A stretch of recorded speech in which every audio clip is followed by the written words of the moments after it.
Hello there, and thanks again for tuning in to my Read Aloud Summer Series. This is part 2 of Wishtree. I'm not just a tree, by the way. I'm a home, a community. Folks nest on my branches, burrow between my roots, lay eggs on my leaves. And then there are my hollows, tree hollows. Holes in the trunk or branch are not uncommon, especially in trees like me, who've been around a while. Hollows can be small enough for tiny salt and pepper chickadees or a family of deer mice, or they can be quite large, big enough for an open-minded bear. Of course, I'm a city tree. We don't get a lot of bears around here, unless they're of the teddy variety. But I've hosted more than my share of raccoons, foxes, skunks, possums, and mice. One year, I was home to a lovely and exceedingly polite porcupine family. I've even sheltered a person. Long story. I have lots of those, stored up the way a squirrel hoards acorns. Hollows happen for many reasons. Woodpeckers, fallen branches, lightning, disease, burrowing insects. In my case, I have 3 hollows. 2 medium-sized ones were made by woodpeckers. The largest one happened when I was quite young. I lost a large branch that was weakened by wet snow during the nor'easter. It was a big wound, slow to heal, and my spring leafing that year was paltry, my fall color pale, and frankly embarrassing.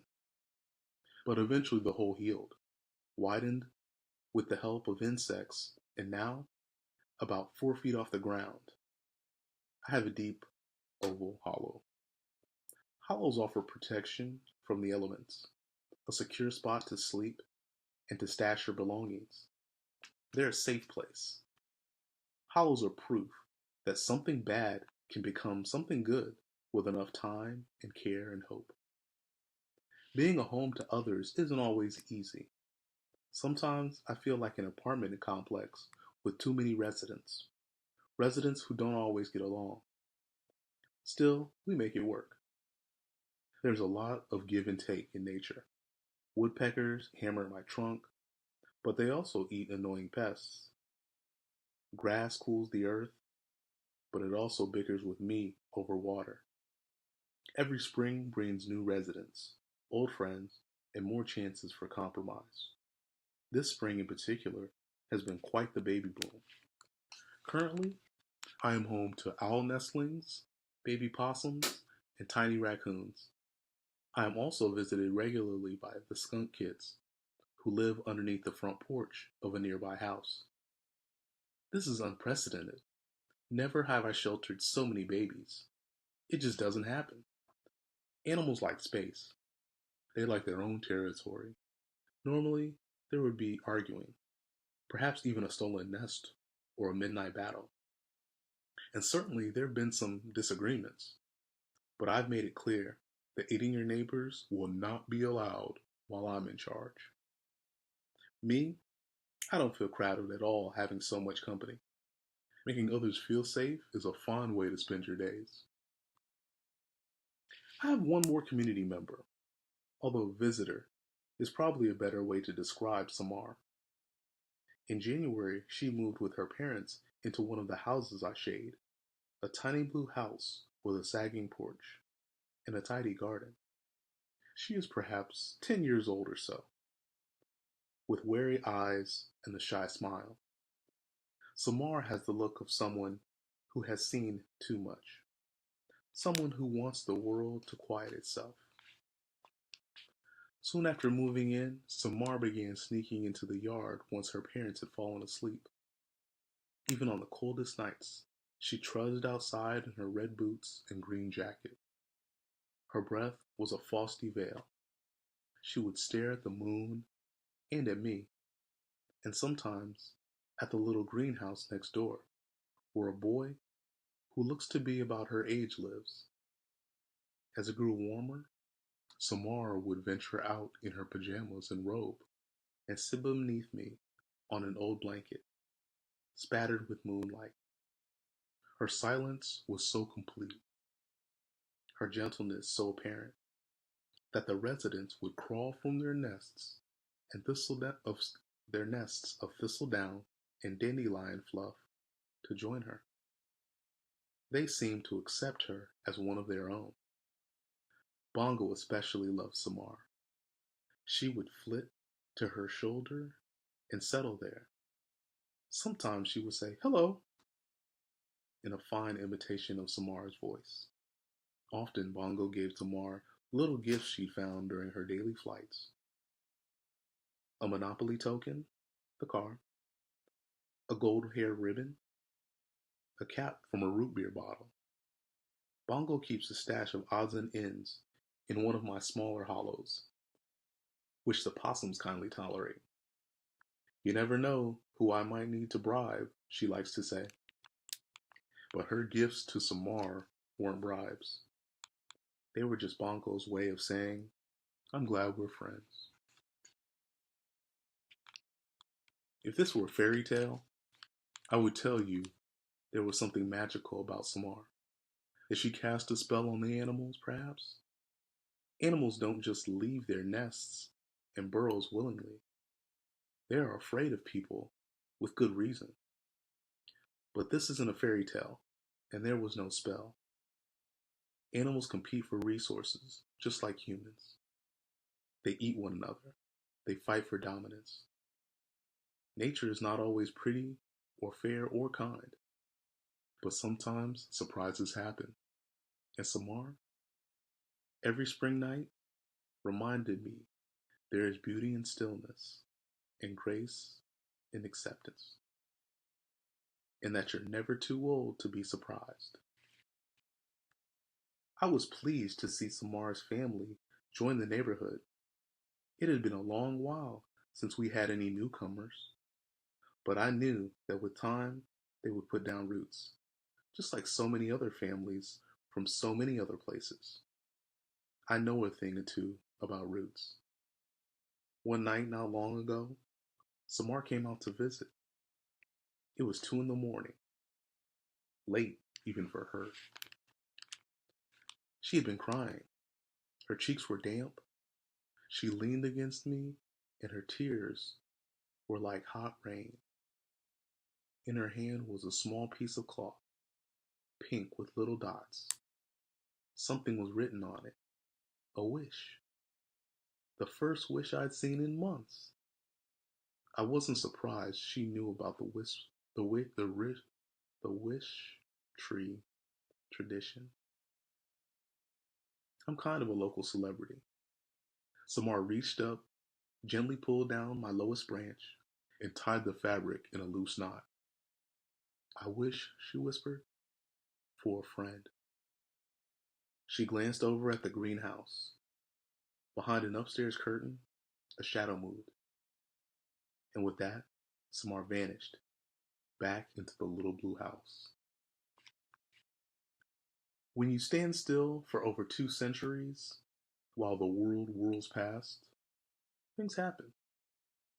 Mostly, by far and away, good things have been my lot in life.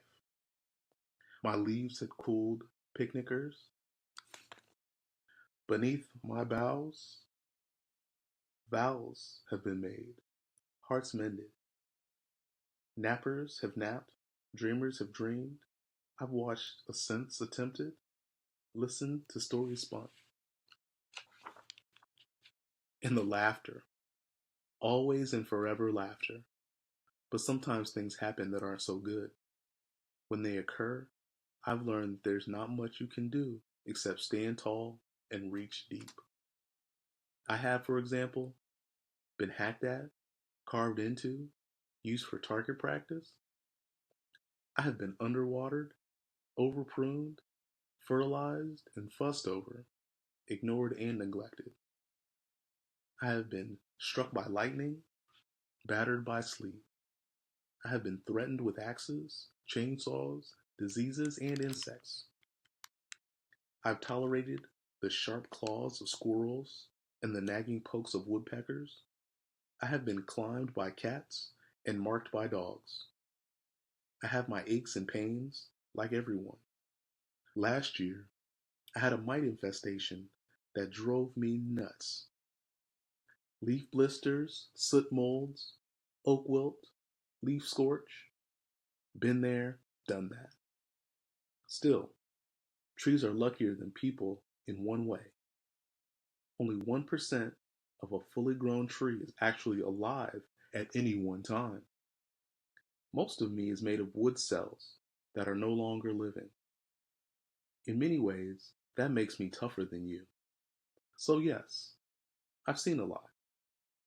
And who knows, I may see much more. I could live to be 300, 500 even. It happens.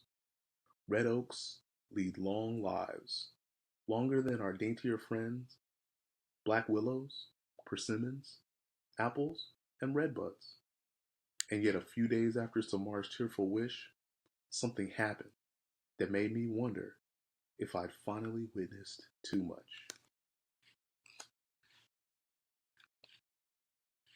The morning was budding, and I was waiting for warmth. Down the street, a lanky boy was lingering near a stop sign. Head down, he was hunched over like a wind-blown weed. In his right hand was something shiny. A tool, maybe? Or a pen?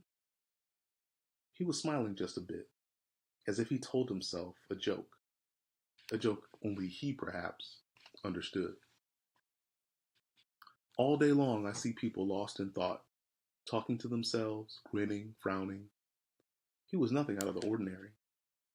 I was in the midst of a conversation with Bongo, who had just pointed out to me that I was a year older.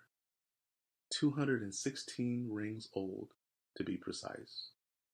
Another sprout day, I said. I still feel like a sapling. You don't look a day over 150, Bongo replied. Best looking tree on the block. I'm really, I paused for comic effect, getting up there. Bongo was perched on my lowest branch sighed. A crow sigh is unmistakable, like a groan from a tiny, cranky old man. Tree humor, I explained, just in case Bongo had missed it. Although, of course, she hadn't. Bongo misses nothing, because you know I'm so tall. Really, Red? Really, Red? Bongo stretched, admiring her lustrous blue-black wings. That's the best you've got for me this morning? Maybe you'd appreciate my joke more if you weren't so sensitive about your stature, I teased. Corvids don't give a flying tail feather about height, Bongo said. Smarts, wiles, trickery, cunning, that's what counts in our neck of the woods. Corvids is a fancy name for birds like crows, ravens, jays, and magpies. Bongo says she's too classy for a label as common as crow. A soft wind tickled my branches. Spring, that old rascal, was teasing us with the promise of warmer days. The truth is, I said, it doesn't matter what size you are, Bongo. We grow as we must grow, as our seeds decided long ago. Red, way too early in the morning for the wise old tree routine. Bongo gave me a gentle peck. Although you're right, it doesn't matter how tall you are. In a fluttery blur, she sailed to a telephone pole, far above my leafy canopy. Not when you can fly, pal. At almost the same moment, Samar and the boy who lived in the greenhouse, Stefan, stepped onto their porches. Both had backpacks. Both looked eager to greet the day. Their eyes met. Stefan nodded, just a flicker, and Samar nodded back. Not a hello exactly, just an acknowledgement. Stefan ran off toward the elementary school down the street, but Samar hesitated. Hello? She called softly. Right on cue, Bongo replied, hello, as she did every morning, sounding just like Samar. Bongo can also do a plausible tuba, an impressive chihuahua, and a fine police siren. Samar looked up at Bongo, grinned, and headed toward school. With that, Bongo let loose a hoarse and gleeful call and set off to wait for children to arrive at school. She was a regular there. Everybody knew her. She enjoyed annoying the children, and they enjoyed letting her annoy them. Bongo especially liked to untie shoelaces. While the children were busy retying them, she would snatch treats from their lunch bags. Every now and then, she would even make a polite request. She could say, "Chip, please." "No way." And "You rock," when it served her purposes. Watching Bongo soar, I considered, not for the first time, my rambling roots. What would it be like to fly, to burrow, to swim, to gallop? Delightful, no doubt, sheer joy, and yet I wouldn't trade a single rootlet for any of it. It is a great gift indeed to love who you are. By the time the lanky boy had walked past me, swiveled, and returned, glancing over his shoulder, he stepped onto the brown lawn that blanketed my roots. The air changed, quivering the way it will when people are near, with chemicals, with pulsing heat, with humanness. And then it happened. He dug into my trunk with the object in his hand, fast, deliberate. Again, he checked his surroundings. An elderly woman crossing the street smiled at him and shook her head. She was probably thinking, "How sweet. I'll bet he's carving a heart with initials in it. Oh, to be young and in love." People are under the impression that trees don't mind being carved into, especially if hearts are involved. For the record, we mind. I'd never seen the boy before. He was big, maybe a high schooler. It's hard to know with people. With a tree, I can sense to the month, sometimes to the day its age. I couldn't tell what he was carving, of course, but I could tell from the determined way he moved that it was meant to hurt. Not me. Somehow I sensed it wasn't meant to hurt me. I was just his canvas. That said, it's not exactly a picnic getting hacked into.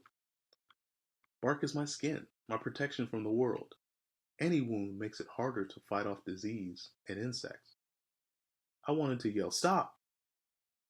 to say something, anything, but of course I didn't. It's not our way. Trees are meant to listen, to observe, to endure. He was done quickly. He stood back, admired his work, gave a little nod, and left. As he walked away, I saw the tool clutched in his fist. A little screwdriver with a yellow handle, thin as a twig, bright as a meadowlark. Bongo was the first to see what had happened to me. She landed at the base of my trunk, head cocked. Dropping the potato chip in her beak, she cried, "I leave you alone for a few minutes, and look what happens." "What on earth?" "It seems someone mistook me for a pumpkin," I said. When she didn't smile, I added, "Because I was carved." For the millionth time, Red, explaining doesn't make things any funnier. Bongo flew to my lowest scaffold branch, one of my big, primary limbs. She examined my injury. "Does it hurt?" "Not the way an injury might hurt you. Trees are different that way." "I gotta do something," Bongo said. "There's nothing to be done." "You've got a major boo-boo. I want to help. You're the wise old tree. Tell me what to do." "Really, Bongo? Time heals all wounds." Bongo hates it when I philosophize. She rolled her eyes. At least I think she did. It's hard to tell with crows. Their eyes are like morning blackberries, dark and dewy. "I just hope my bark isn't ruined," I said. "That's my favorite side." "It's not ruined, just decorated, like those tattoos people get. Bongo nudged me with her beak. Show me who did this. I'll get him. I'll squawk at his window in the middle of the night. I'll dive bomb him and yank out some hair. She flapped her wings. No, better yet, I'll make a deposit on his head. I'll make a deposit on his head every day for a year. I didn't ask what kind of deposit. I was quite sure I knew. Bongo dear, I said, that won't be necessary. Bongo shifted from foot to foot, something she did when she was working out a problem. You know, she said, it's almost time for wishing day. Maybe this is some kind of wish, just a poorly delivered one. Another wishing day, I repeated. It seemed like we just had one. Had a whole year already come and gone? Days have a way of slipping past like raindrops in a river. One more round, Bongo said, of greedy people bugging you with their needs. One more round of hopeful people wishing for better things, I corrected. Wishing day was always a bit hard on me. In all my residents, usually the animals and birds stayed away that day to avoid curious hands and endless photographs. But it was just one day. I understood its history and my role in it. I knew people were full of longings. A mother tugging a toddler along the sidewalk, frozen in place when she saw my trunk. Mommy, what does that say? Asked her little girl, who was clutching a stuffed toy dog by its bedraggled tail. The mother didn't answer. Mommy? They crossed the lawn. The mother stepped close to me. It says leave, she finally said. Like trees have leaves? Gently the mother traced my cuts with her index finger. Maybe, she answered. Maybe like that. She looked over at the two houses near me. Shaking her head, she tightened her grip on the little girl's hand. Let's hope that's all it means. All right. Thanks again for tuning in. Next time, we'll see what happens next.